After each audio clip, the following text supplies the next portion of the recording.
I'm Ashley, 32 years old, and nothing prepared me for holding my lifeless newborn daughter in my arms. Emma lived just 3 precious days. When I needed my parents most, they texted that they couldn't make her funeral. They were attending my brother Michael's pool party instead. His promotion celebration apparently trumped their granddaughter's burial. Brian, my husband, held me as I collapsed on the church steps.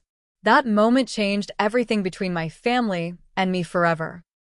If you've ever been betrayed by those who should love you most, my story might help you find your voice.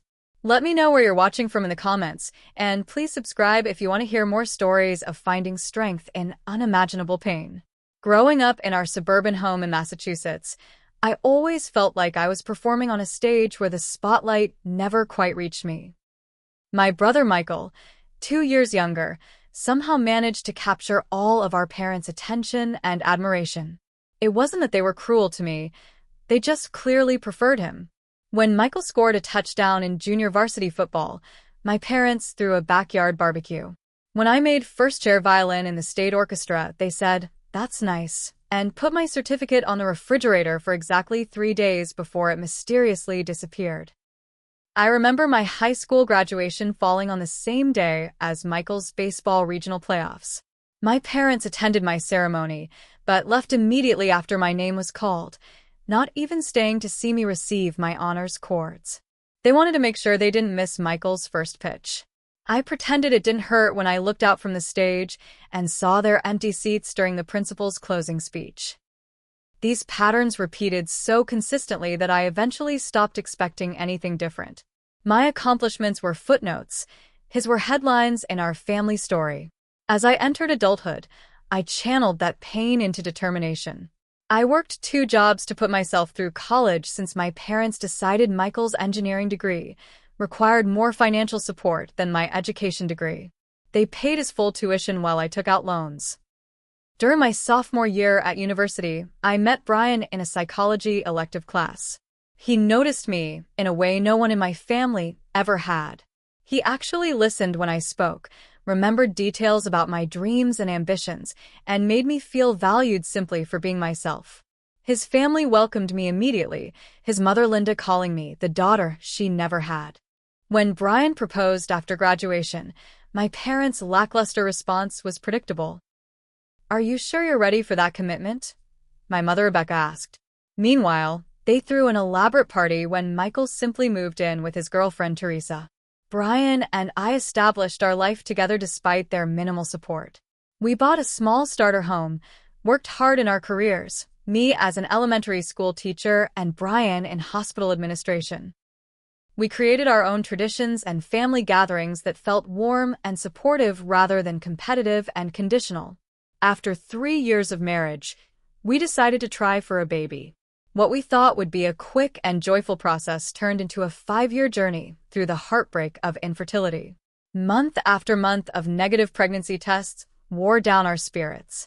2 early miscarriages left me feeling like my body was betraying me.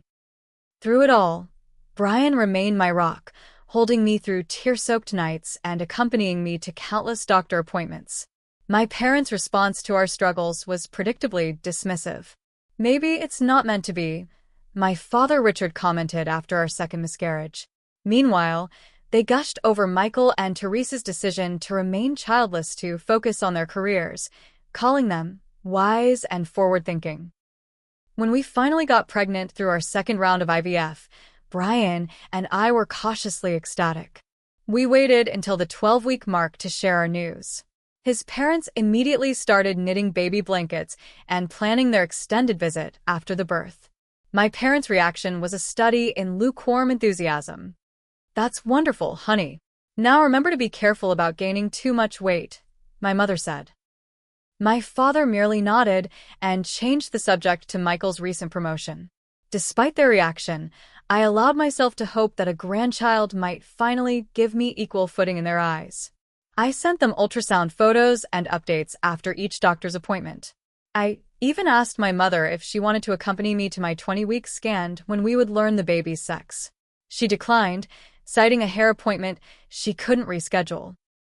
When we learned we were having a girl, I called my parents immediately. "We're naming her Emma Grace," I told them, my voice breaking with joy. There was a pause on the line before my mother said, "That's a pretty name. Did I tell you Michael just bought a new boat?" My pregnancy progressed normally until the 36th week. At a routine checkup, my doctor noticed elevated blood pressure and protein in my urine, signs of preeclampsia. She recommended immediate bed rest and close monitoring. 2 days later, the headache started. Blinding pain accompanied by spots in my vision sent us rushing to the emergency room. My doctor determined that the preeclampsia had worsened significantly, putting both my life and the baby's at risk. An emergency C-section was our only option. Everything happened so quickly after that. The bright lights of the operating room, the drape across my abdomen, Brian's worried face above his surgical mask as he held my hand, the strange pressure as they worked to deliver our daughter. And then, silence. Where there should have been a cry, there was nothing. "She's not breathing well. We need to intubate," I heard someone say as they whisked a tiny bundle away from us. I caught only the briefest glimpse of our daughter's face.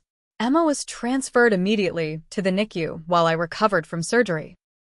For hours later, Brian wheeled me in to see her. Our tiny daughter lay in an incubator, tubes and wires obscuring her perfect features. Her lungs hadn't fully developed, and she was struggling despite the breathing assistance. For 3 days, we sat beside her incubator. We sang to her, read stories, and told her how much she was loved. We were allowed to reach through the ports in the incubator to touch her delicate fingers and stroke her wispy dark hair. On the second day, the nurses helped me hold her for 20 precious minutes, carefully managing all her tubes and monitors. I took a photo of that moment, Emma bundled against my chest, her face barely visible among the medical equipment keeping her alive. I sent it to my parents, who responded with a brief, "Thinking of you." They didn't offer to visit the hospital. On Emma's 3rd day, the neonatologist sat us down with grave news. Emma's organs were beginning to fail. The damage from her premature birth and underdeveloped lungs was too severe. There was nothing more they could do. Hashtag part 3. The devastating news and planning. The funeral. Dr. Ramirez, Emma's neonatologist, sat across from us in a small consultation room adjacent to the NICU.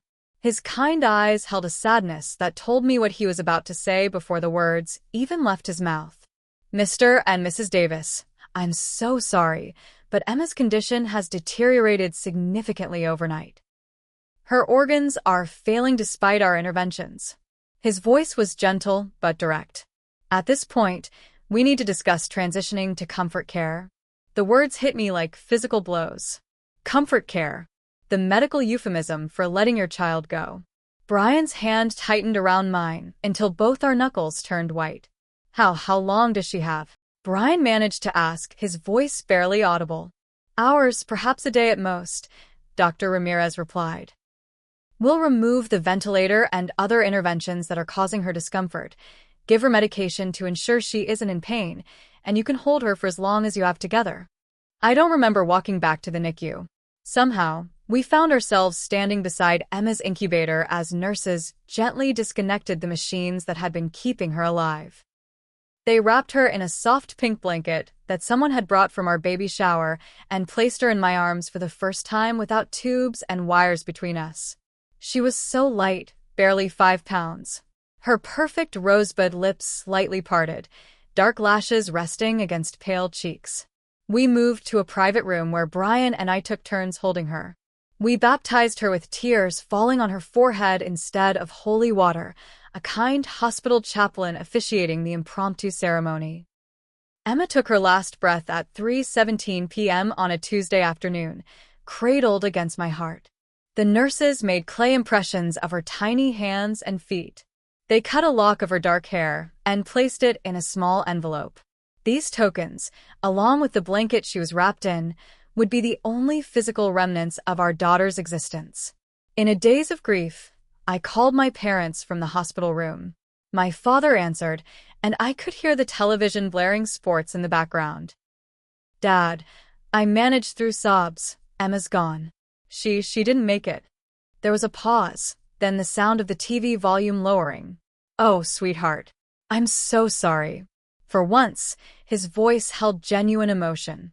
"Let me get your mother." My mother came on the line, making appropriate sympathetic noises. She asked about what had happened, and I explained through tears about Emma's underdeveloped lungs and organ failure. "These things happen sometimes, Ashley," she said in what I suppose was meant to be a comforting tone. Maybe it was for the best. A baby with health problems would have been so difficult for you and Brian. I was too numb to even register the insensitivity of her words. "We need to plan a funeral," I said flatly. "Of course," my mother replied. "Just let us know when and where." After hanging up, Brian and I were introduced to the hospital's social worker, who helped guide us through the unfathomable process of arranging our newborn's funeral. We sat in her office, shell-shocked, as she gently explained our options. The following day, we met with a funeral director at the only mortuary in town that specialized in infant services. The small selection of tiny white caskets broke something inside me that I didn't know could still break. Brian chose one lined with pink satin while I stood frozen, unable to comprehend that we were selecting a coffin for our baby. We decided on a small church service followed by burial in the children's section of Riverside Cemetery. I selected white roses and pink carnations for her casket spray. Brian found a small stuffed lamb that we would bury with her. That evening, I sat at our kitchen table attempting to write a eulogy, staring at blank paper for hours. How do you summarize a life that lasted only 3 days? What do you say about dreams that will never be realized, about a person who never had the chance to become? Brian's parents flew in from Arizona the next morning.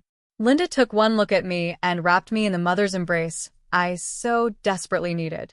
James, Brian's father, quietly took charge of practical matters, arranging for food deliveries, fielding phone calls, and coordinating with distant relatives. The contrast between their immediate, unhesitating support and my own parents' distant response was stark but unsurprising.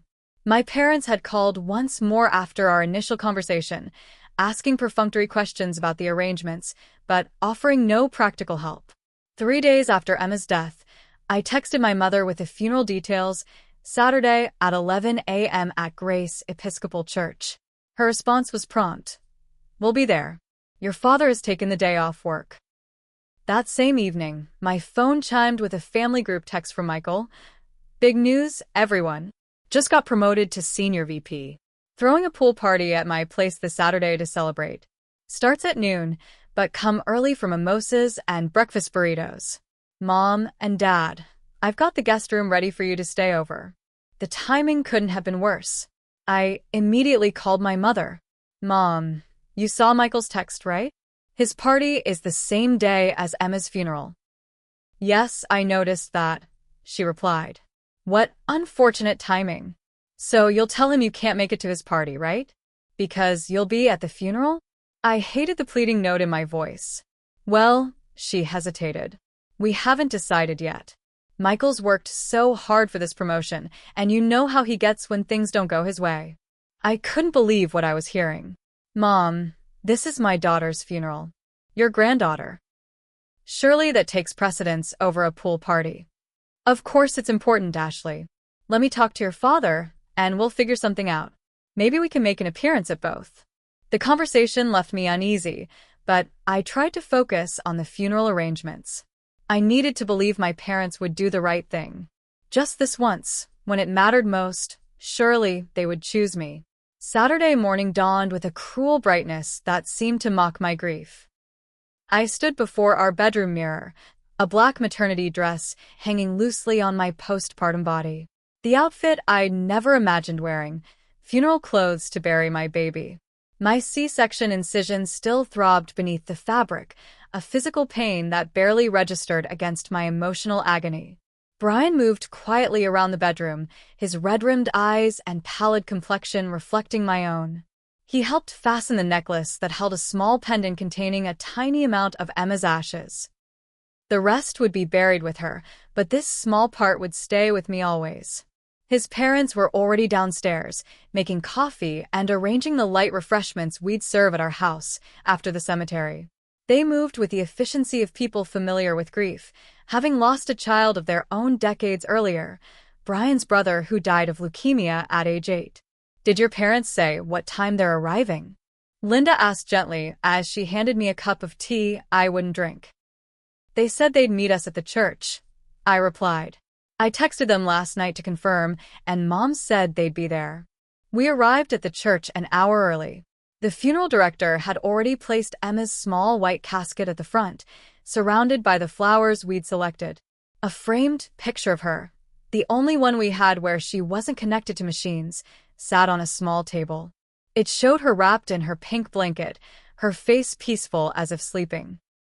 Brian and I sat in the front pew, greeting the few people who arrived early, some of my colleagues from school, Brian's co-workers, a few close friends. With each new arrival, I glanced back, expecting to see my parents walking through the door. At 10:45, 15 minutes before the service was scheduled to begin, I checked my phone. No messages. I texted my mother. Are you on your way? Service starts in 15 minutes. I watched the minutes tick by.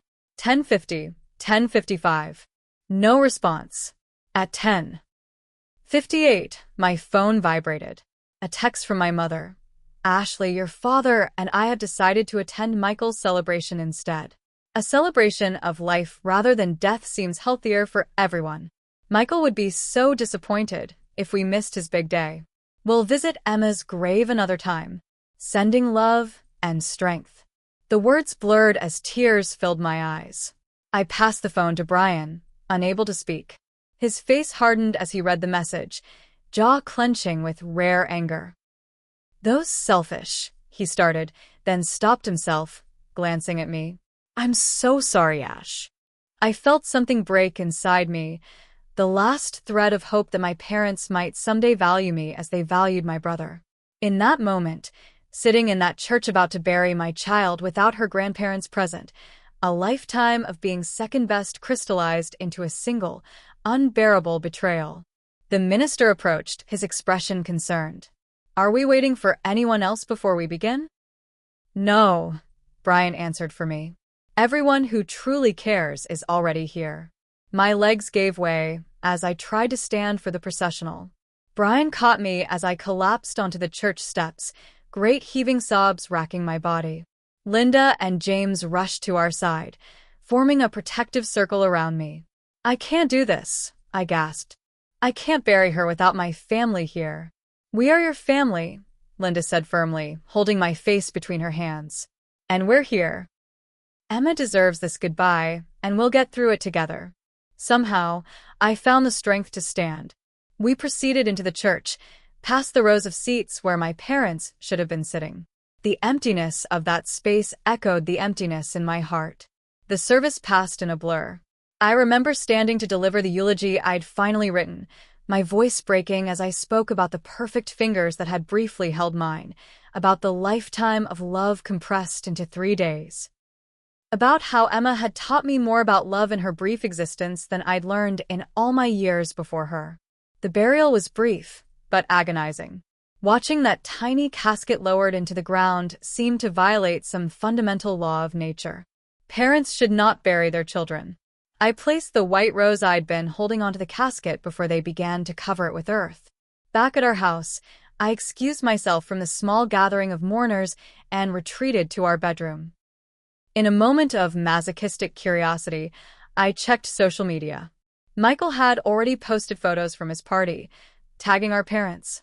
There they were, my mother and father in swimwear, drinks in hand, laughing beside Michael's pool. My mother's caption read, "So proud of our amazing son on his well-deserved promotion. No one works harder or deserves success more. #ProudParents, #RaisingWinners. The timestamp showed it had been posted just as we were lowering Emma into the ground. I scrolled through more photos. My parents helping set up decorations, suggesting they'd arrived early to assist with preparations. My father manning the grill, wearing a novelty apron. My mother with her arm around Teresa, Michael's girlfriend, both women beaming at the camera. Not a hint of sadness. No indication that their first grandchild had died and was being buried that very day. They looked happier than I'd seen them in years, celebrating without a shadow of grief or regret. I threw my phone across the room, where it hit the wall and clattered to the floor. Brian found me there minutes later, curled on our bed in my funeral clothes, staring blankly at the ceiling. "They're happy," I whispered as he sat beside me. "They're actually happy right now." He didn't need to ask what I meant. He'd seen the post too. He simply lay down beside me and held me, his own tears soaking into my hair. "I'm done," I said after a long silence. "I'm completely done with them." The first week after Emma's funeral passed in a fog of grief and numbness. I moved through our house like a ghost, touching the baby items we hadn't yet put away. The crib with its unworn sheets, the changing table stacked with diapers that would never be used, the closet of tiny clothes with tags still attached. Each item was a reminder of a future that would never happen. Brian returned to work after 2 weeks, not because he was ready, but because we needed the income and routine. I was supposed to start my maternity leave as an elementary school teacher, but instead of caring for a newborn, I found myself with 3 months of empty days stretching before me. Sleep became my escape. I'd fall into bed after Brian left for work and often wouldn't rise until he returned home. Food lost all appeal. I ate mechanically when Brian insisted but couldn't taste anything. I lost weight rapidly, my already depleted postpartum body growing gaunt. "You need to eat something substantial," Brian would plead, placing plates of food before me that would sit untouched. "Emma wouldn't want you to waste away." The mention of her name would bring fresh tears. How do you know what she would want?" I snapped once. She never got the chance to want anything. I regretted the words immediately as pain flashed across Brian's face. He was grieving too, yet somehow maintaining the strength to function. I apologized, and he held me as I cried yet again. Through it all, my phone remained stubbornly silent. No calls from my parents. No acknowledgement of what had happened. The betrayal at the funeral seemed to have established a new normal. They had made their choice, and now we existed in separate universes. 3 weeks after the funeral, my phone finally chimed with a text from my mother. Checking in. "How are you doing? Dad and I are thinking of taking a cruise next month." No mention of Emma. No apology for missing the funeral. No acknowledgement of the pain they had caused. Just a casual check-in followed immediately by their vacation plans. The breathtaking insensitivity of it made me laugh bitterly through my tears. I didn't respond. 2 days later, Michael called. It was our first contact since his pool party. "Mom says you're not answering her texts," he said without preamble. "She's worried about you." "Is she?" I replied flatly. "That's new." "Look, I know you're upset about the baby. That's understandable. But you can't expect everyone's lives to stop because of it." I felt a surge of rage, so powerful it momentarily cleared the fog of depression. The baby? Her name was Emma, your niece. And I didn't expect everyone's lives to stop, just maybe pause for the 3 hours it took to bury her. Michael sighed, the put-upon sound I'd heard all my life when my feelings were inconvenient for him. "They made a choice, Ash. My promotion was a big deal. I only get one first VP position, and they wanted to be there for it. And I only get one first child," I whispered. "And she died." "It's not like you knew her for very long," he replied. "I mean, what was it, 3 days? You'll have other kids." The cruelty of his words left me speechless. I hung up without another word. That night, I dreamt of Emma. In the dream, she was older, perhaps 3 or 4, with dark curls and Brian's green eyes. She was running through a field of flowers, laughing. I chased her, my heart full of joy, until she suddenly stopped and turned to me with a solemn expression. "Why didn't they come?" she asked, her childish voice eerily adult. "Didn't they love me enough?" I woke up screaming. Brian held me as I sobbed, my body shaking violently. "I can't do this," I gasped between sobs. "I can't keep feeling this way. It's killing me." The next day, Brian came home from work to find me sitting on the floor of the nursery, surrounded by Emma's things. I had finally begun packing them away, some for storage, others for donation. "I made an appointment," I told him, "with Dr. Matthews. She's a therapist who specializes in pregnancy and infant loss." The relief on his face was palpable. That's good, Ash. That's really good. Dr. Matthews was a calm, compassionate woman in her 50s. In our first session, she let me talk for almost the entire hour, pouring out the story of Emma's birth and death, the funeral betrayal, and the lifetime of emotional neglect that had preceded it. What you're describing with your parents isn't just grief insensitivity, she said gently toward the end of our session. It's a pattern of emotional abuse and neglect that's been happening your entire life. Abuse? I echoed, startled by the term. They never hit me, or anything like that. Emotional abuse can be just as damaging as physical abuse, she explained. Consistently prioritizing one child over another, dismissing her feelings and accomplishments, failing to provide emotional support during critical times, these are all forms of emotional neglect and abuse. The words hit me like a revelation. I'd always known something was wrong in my relationship with my parents, but I'd never labeled it as abuse. Somehow, putting a name to it made it both more real and more manageable. It wasn't just in my head. It wasn't my fault. Over the next few weeks, Dr. Matthews helped me process not only my grief for Emma, but also the lifetime of emotional wounds inflicted by my parents.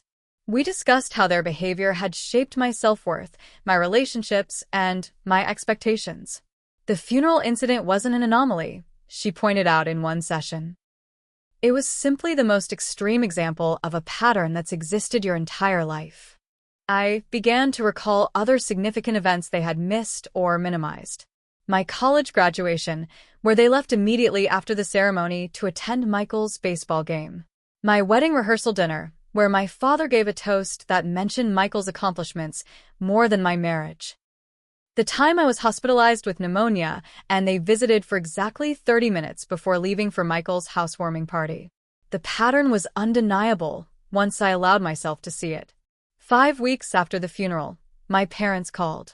When I didn't answer, they left a voicemail asking if we could put this unpleasantness behind us, because they were planning their 40th wedding anniversary celebration and wanted the whole family there.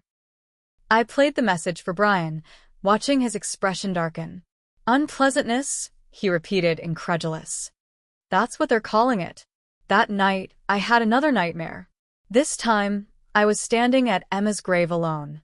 As I placed flowers on the small headstone, my parents and Michael appeared on the other side of the cemetery, laughing and taking photos. They looked at me, but didn't approach, continuing their celebration as if I didn't exist. I woke up with a clarity I hadn't felt since before Emma's death.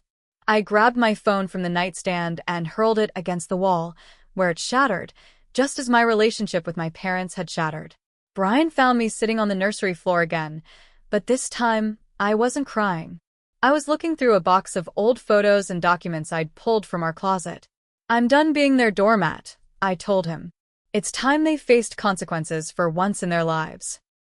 3 months after Emma's funeral, I found myself sitting across from Joel Harrington, a distinguished elder law attorney with silver hair and penetrating blue eyes.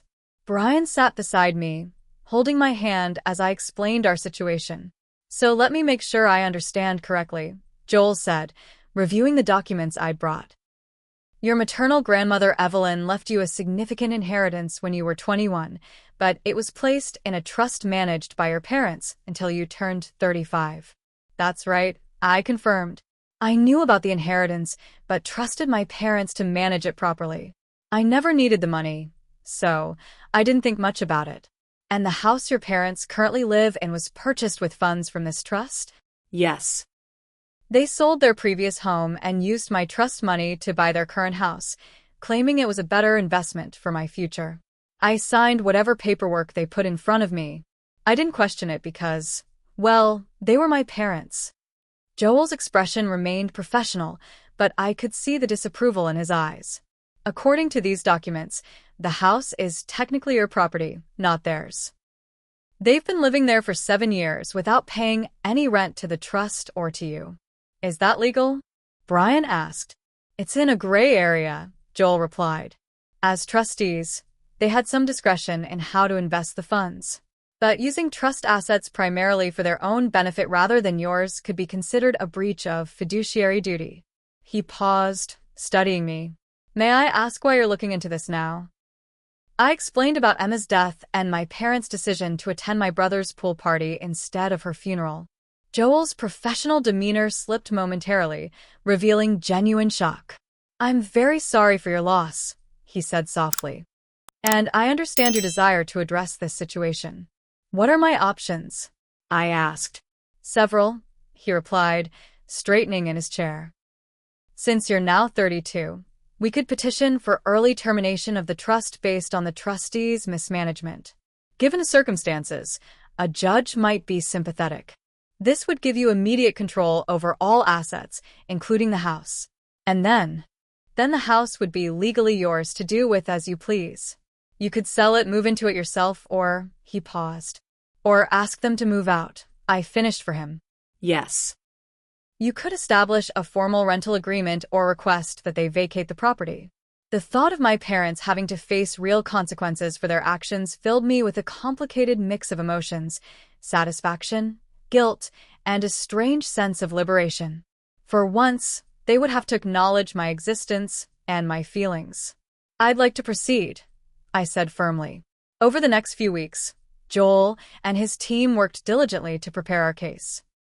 They discovered additional concerning issues with how my parents had managed the trust, investments that primarily benefited my brother, questionable expenses, and a pattern of decisions that consistently ignored my interests in favor of their own preferences. Meanwhile, the invitation to my parents' 40th wedding anniversary celebration arrived in the mail. A formal affair at the country club, scheduled for the following month. The elegant card requested, "The honor of your presence," as if nothing had happened between us. Brian was concerned. Are you sure you want to go? Seeing them again, especially in a celebratory setting. I'm sure, I replied, running my finger over the embossed invitation. This is the perfect opportunity. My plan was taking shape. Joel had advised that confronting my parents privately before any legal action would be prudent. Give them a chance to make this right, he'd suggested. It strengthens our position if they refuse. But I knew my parents. They wouldn't make anything right. They never had. The legal paperwork was ready the week before the anniversary party. Joel had prepared documents terminating the trust and transferring all assets, including the house, directly to me. He'd also drafted an eviction notice giving my parents 60 days to vacate the property. Are you absolutely certain this is how you want to proceed? Joel asked during our final meeting before the party. Once this process begins, it will be difficult to reverse. I thought about Emma's tiny casket being lowered into the ground while my parents sipped mimosas by my brother's pool. I thought about the lifetime of neglect and dismissal that had preceded that final betrayal. I thought about the dreams I'd had, where Emma asked why her grandparents hadn't loved her enough to say goodbye. I'm certain, I replied. Brian remained supportive but worried. I just don't want this to make your pain worse, he said as we lay in bed the night before the party. Revenge doesn't usually bring the closure people hope for. It's not revenge, I corrected him. It's consequences. There's a difference. Revenge is about hurting them the way they hurt me, but that's impossible. They don't love me enough to be hurt that deeply. This is about finally standing up for myself, for us, for Emma.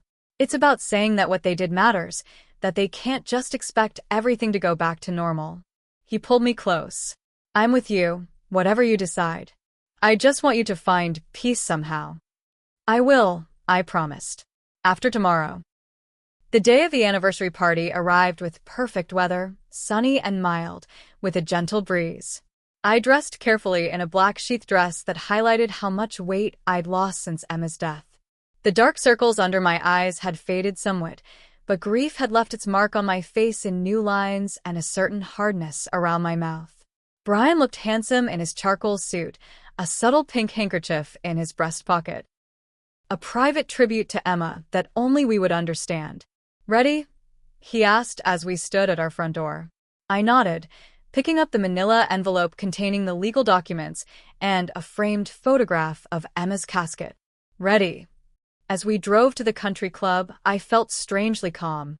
For the first time in months, perhaps for the first time in my life, I was taking control of my relationship with my parents instead of passively accepting whatever crumbs of affection they chose to offer. Today, they would finally see me. The Oak Ridge Country Club was decorated elegantly for my parents' anniversary celebration. White roses and lilies adorned every table, and a string quartet played softly in the corner of the ballroom. A large banner reading, "Congratulations, Rebecca and Richard, 40 years of love," hung across one wall, alongside a photo montage of their life together. I noticed immediately that the display featured dozens of photos of Michael throughout his life, while I appeared in perhaps 5 or 6 images, always on the periphery. Even in this celebration, ostensibly about their marriage, their preference was clearly displayed. My parents were greeting guests near the entrance. My mother wore an expensive silver gown that complemented her carefully highlighted hair. My father stood beside her in a tuxedo, looking uncomfortable but proud. They both froze momentarily when they spotted Brian and me approaching. "Ashley," my mother recovered quickly, her smile brightening. "You came. We weren't sure if I'd show up." I finished for her, accepting her air kiss beside my cheek. "I wouldn't miss it." My father patted my shoulder awkwardly. "Good to see you, kiddo." "You too, Brian." "Congratulations on 40 years, Brian said politely, though I could feel the tension in his body beside mine. "Thank you for coming," my mother said, lowering her voice. "I know things have been difficult, but families should be together for important occasions." The irony of her words hit me like a physical blow, but I maintained my composure. "Yes, they should," I agreed, meeting her eyes directly. She looked away first, turning to greet the next guests in line. Inside the ballroom, we were seated at the family table near the front, alongside Michael and Teresa. Michael nodded at us stiffly, but didn't speak. Teresa, at least, had the grace to look uncomfortable, murmuring a quiet "I'm so sorry about the baby" when Michael was distracted. The dinner proceeded with speeches from my parents' oldest friends, toasts to their enduring marriage, and a slideshow of their 4 decades together. I ate little, maintaining a pleasant expression while my stomach churned with anxiety and resolve. As dessert was served, my father stood to address the gathered guests. He spoke about the journey of marriage, the challenges and joys they had experienced, and the legacy they had created. "Our greatest achievement has been our children," he said, raising his glass. "Michael, who has made us proud every day of his life with his drive and success." He paused, turning slightly in my direction. "And Ashley, who is a dedicated teacher." The dismissive afterthought was so typical that I almost laughed. Even on this day, even after everything, he couldn't find anything specific to praise about me. As applause followed his speech, the event coordinator approached our table. "We have time for one more toast before the dancing begins." I believe Ashley wanted to say a few words. My mother looked surprised but pleased. Perhaps she thought this was a sign that I was ready to put the unpleasantness behind us, as she had suggested. I stood, smoothing my black dress, and moved to the small podium. The room quieted as I adjusted the microphone. The manila envelope and framed photograph remained hidden in my large clutch purse for now. For those who don't know me, I'm Ashley, Rebecca and Richard's daughter. I smiled, looking around the room at the familiar faces. Family, friends, relatives, colleagues of my parents. First, I want to congratulate my parents on 40 years of marriage. That's a remarkable achievement. My mother beamed, and my father nodded appreciatively. I've been thinking a lot about family lately, I continued. About what it means to be there for one another, through joy and sorrow alike. A slight tension entered my mother's expression. 3 months ago, I gave birth to a beautiful baby girl named Emma. My voice remained steady as murmurs of confusion rippled through the crowd. Many guests hadn't even known I was pregnant. She lived for 3 beautiful, heartbreaking days before she died from complications. The room fell completely silent. All eyes were now fixed on me, then shifting to my parents, whose smiles had frozen in place. Her funeral was held on a Saturday morning. A small service, just close family and friends. I paused, looking directly at my parents. My parents were invited, of course. They promised to be there. But on the morning of the funeral, as I was preparing to bury my daughter, I received a text message. I removed my phone from my purse and read the message verbatim. Ashley, your father and I had decided to attend Michael's celebration instead. A celebration of life rather than death seems healthier for everyone. Michael would be so disappointed if we missed his big day. We'll visit Emma's grave another time. Sending love and strength. Gasps echoed around the room. Teresa covered her mouth in shock. Michael shifted uncomfortably in his seat. Michael's celebration was a pool party for his work promotion. I clarified for the confused guests. While I was lowering my daughter's casket into the ground, my parents were drinking mimosas by my brother's pool. My mother stood abruptly. Ashley, this is hardly the time or place. When would be the right time, Mom? I asked calmly. When is it ever the right time to acknowledge how you've treated me my entire life? How you've consistently chosen Michael over me at every opportunity? How you couldn't even spare 3 hours to attend your granddaughter's funeral? You're making a scene, my father hissed, also standing. Yes, I am, I agreed. Probably for the first time in my life. And I'm not finished. I removed the manila envelope from my purse and held it up. Did you know that Grandma Evelyn left me a substantial inheritance when she died? Of course you did. You've been managing the trust as my trustees. What many people here might not know is that the house you've been living in for the past 7 years was purchased with my trust funds. My mother's face paled. My father's turned an alarming shade of red. My lawyer has been investigating how you've managed that trust, I continued. It makes for interesting reading. Investments that primarily benefited Michael. Expenses that served your interests rather than mine. And of course, the house that you live in mortgage-free thanks to my grandmother's money. I opened the envelope and held up the documents. As of yesterday, the trust has been legally terminated due to trustee mismanagement. All assets, including the house, have been transferred directly to me. My father stepped forward. You can't do that. I already have, I replied evenly. The paperwork has been filed and approved. The judge was particularly interested in how you use trust assets to benefit yourselves and Michael while excluding me, the intended beneficiary. I removed another document from the envelope. This is a formal notice giving you 60 days to vacate my property. The room erupted in shocked murmurs. My mother swayed slightly, gripping the edge of the table. Michael jumped to his feet. You vindictive bitch. After everything they've done for you. What exactly have they done for me, Michael? I asked, my voice remaining calm. Name one significant event in my life where they chose me over you. One time when my needs or feelings took precedence over yours. He opened his mouth, then closed it again, unable to produce an example.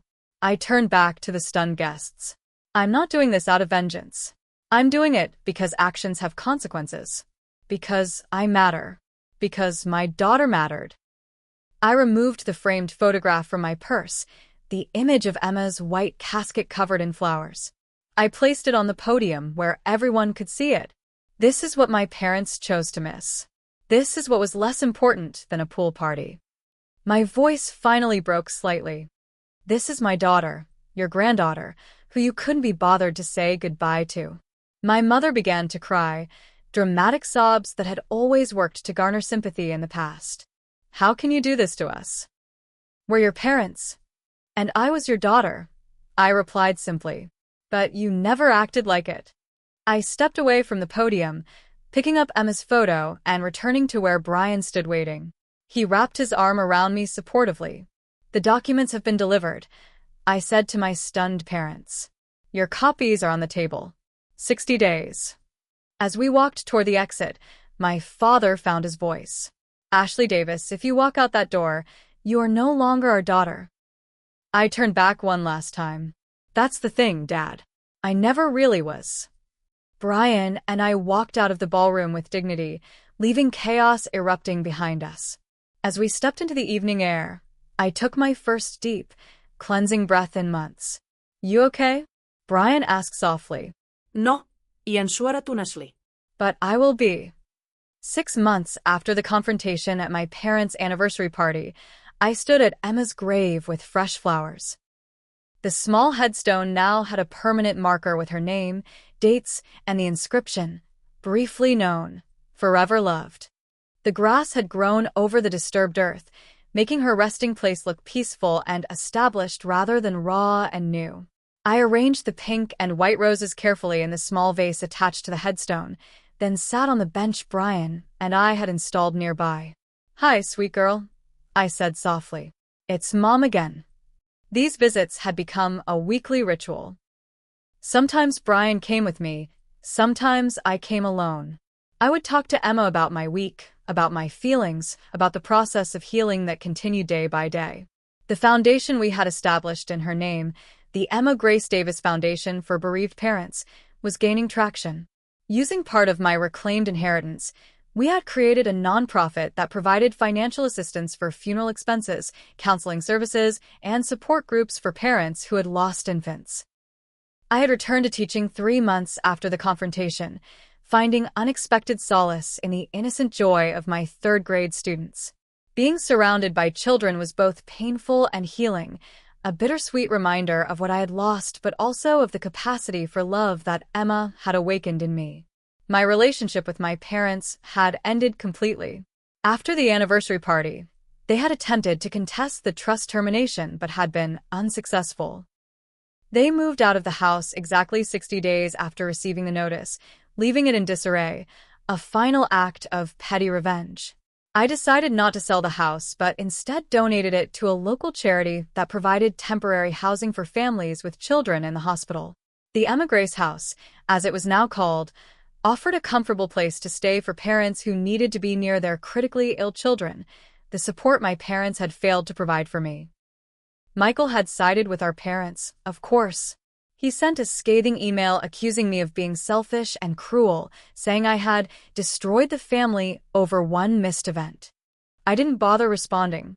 His inability to understand only confirmed that cutting ties had been the right decision. 3 weeks ago, a thick cream envelope had arrived in our mailbox. Inside was a letter from my parents, the first communication since they had moved out of the house. "Dear Ashley," it began. "We have had time to reflect on recent events and feel we should address what happened." What followed was a masterclass in non-apology. "We're sorry you felt hurt by our absence at Emma's funeral, rather than, 'We're sorry we chose not to attend.' We hope you can understand our difficult position," rather than acknowledging they had made the wrong choice. Families should forgive one another, without any real admission of wrongdoing. The letter concluded with an invitation to start healing our relationship by joining them for Thanksgiving dinner at their new, smaller home. I showed the letter to Dr. Matthews during our now monthly therapy session. "What are you thinking of doing?" she asked after reading it. "Nothing," I replied. "There's nothing here that suggests they understand what they did or how it affected me. They're still making it about their feelings, their needs. I don't want that energy back in my life." She nodded. "That's a healthy boundary. Reconciliation requires genuine remorse and change behavior, not just an invitation to return to old patterns." Brian and I had recently begun discussing the possibility of trying for another child. The conversation had started hesitantly, both of us afraid to verbalize our desires out of fear and lingering grief. "It wouldn't be replacing Emma," Brian had said one night as we lay in bed. "No one could ever replace her." "I know," I'd replied, tears welling in my eyes. "She'll always be our firstborn. But I think I might be ready to try again. Not yet, but soon." We had started attending a support group for parents considering pregnancy after loss. The community of people who truly understood our experience had become an essential part of our healing process. There, we could speak freely about our fears, our guilt, and our cautious hope for the future. Emma's nursery had remained untouched for months after her death. Eventually, with Dr. Matthews' gentle encouragement, Brian and I had transformed the space. One corner now held a beautiful memorial, her photo, the clay impressions of her hands and feet, the blanket she had been wrapped in, and a small urn with a portion of her ashes. The rest of the room had been repainted and refurnished as a study. The crib and changing table had been donated to a women's shelter. It was a space that honored Emma's memory while not preserving her room as a shrine that would prevent us from moving forward. As I sat by her grave now, I felt the complex emotions that had become familiar, the grief that would never completely disappear, the love that continued to grow despite her absence, the anger that had softened from a raging fire to a banked ember. "I'm doing better, Emma," I told her. "I think you'd be proud of your mom. I've learned that family isn't always who you're born to. Sometimes it's who you choose, and who chooses you." Brian's parents had remained a constant, supportive presence in our lives. My friends had rallied around me in ways I never expected. Even strangers who had heard our story through the foundation had reached out with kindness and understanding. "I wish you could have known all the people who love us," I continued, tracing her name on the headstone. "But in a way, you brought them closer to us. You changed everything, little one." The foundation had recently partnered with a hospital where Emma had been born to create a bereavement room in the maternity ward, a private, comfortable space where parents could spend time with infants who had died or were dying. The room included a special cooling bassinet that allowed parents to have more time with their babies, professional photography services, and mementos similar to those we had received. "Your life was so brief," I said softly, "but your impact has been enormous. You've helped so many families already." As I prepared to leave, I placed a small stuffed lamb beside the flowers, identical to the one buried with her. "I love you, Emma. Always and forever." Walking back to my car, I felt the familiar mixture of sadness and peace that these visits now brought. The crushing weight of grief had gradually transformed into something I could carry, a sacred burden that had shaped me into someone stronger and more compassionate than I had been before. At home, Brian was preparing dinner when I returned. He looked up with a gentle smile as I entered the kitchen. "Good visit." "Yes," I replied, washing my hands at the sink. "Peaceful." He nodded, understanding without needing more explanation. "Linda called while you were out. She and James want to come visit next month if that works for us." "That would be nice," I agreed. Brian's parents had become the loving, supportive family I had always craved. Later that evening, as Brian and I sat on the porch swing watching the sunset, I rested my head on his shoulder. "Do you think we made the right choice?" "About my parents?" He was quiet for a moment, considering. "I think you made the only choice that allowed you to heal. Some relationships can't be fixed because the other people aren't willing to acknowledge the problem." "I keep thinking about what Emma would think when she got older," I admitted. "Would she resent me for cutting off her grandparents?" "I think she would understand that you were protecting yourself and her from people who couldn't love you properly," Brian replied. "You're teaching our future children, if we're blessed with them, that they deserve respect and love, that they shouldn't accept being treated as less than." His words resonated deeply. In standing up for myself, I was also standing up for Emma and any future children we might have, breaking the cycle of emotional neglect that had defined my childhood. "The hardest lesson I've learned," I said softly, "is that sometimes the family you're born into isn't capable of giving you what you need. And that's not your fault. And the most hopeful lesson," Brian added, "is that you can create the family you deserve." As the sun dipped below the horizon, painting the sky in shades of pink and gold, I felt a sense of peace that had been absent for so long. Emma's brief life had broken me open, exposing years of buried pain but also creating space for genuine healing. I had emerged from the crucible of grief changed, but not destroyed. Stronger in the broken places. More authentic and less willing to accept scraps of affection when I deserved a feast. In losing my daughter and then my parents, I had paradoxically found myself. The person Emma had always deserved as a mother. The person who could honor her memory by living with integrity and purpose. "I think she would be proud of us," I whispered, as much to myself as to Brian. "I know she would," he replied, squeezing my hand. The journey of grief isn't linear, and I knew there would still be difficult days ahead. Birthdays Emma would never celebrate. Milestones she would never reach. The persistent ache of her absence that would never completely disappear. But I also knew that I had found a way forward, a path illuminated by her brief, precious life and by the strength I had discovered within myself. Have you ever had to set boundaries with family members who hurt you? What helped you find the courage to stand up for yourself? I'd love to hear your stories in the comments below. Please like and subscribe if this story resonated with you, and share it with someone who might need to hear that it's okay to choose your own healing, even when it means letting go of toxic family relationships. Thank you for listening. And remember, sometimes the most powerful words you can say are, "I deserve better."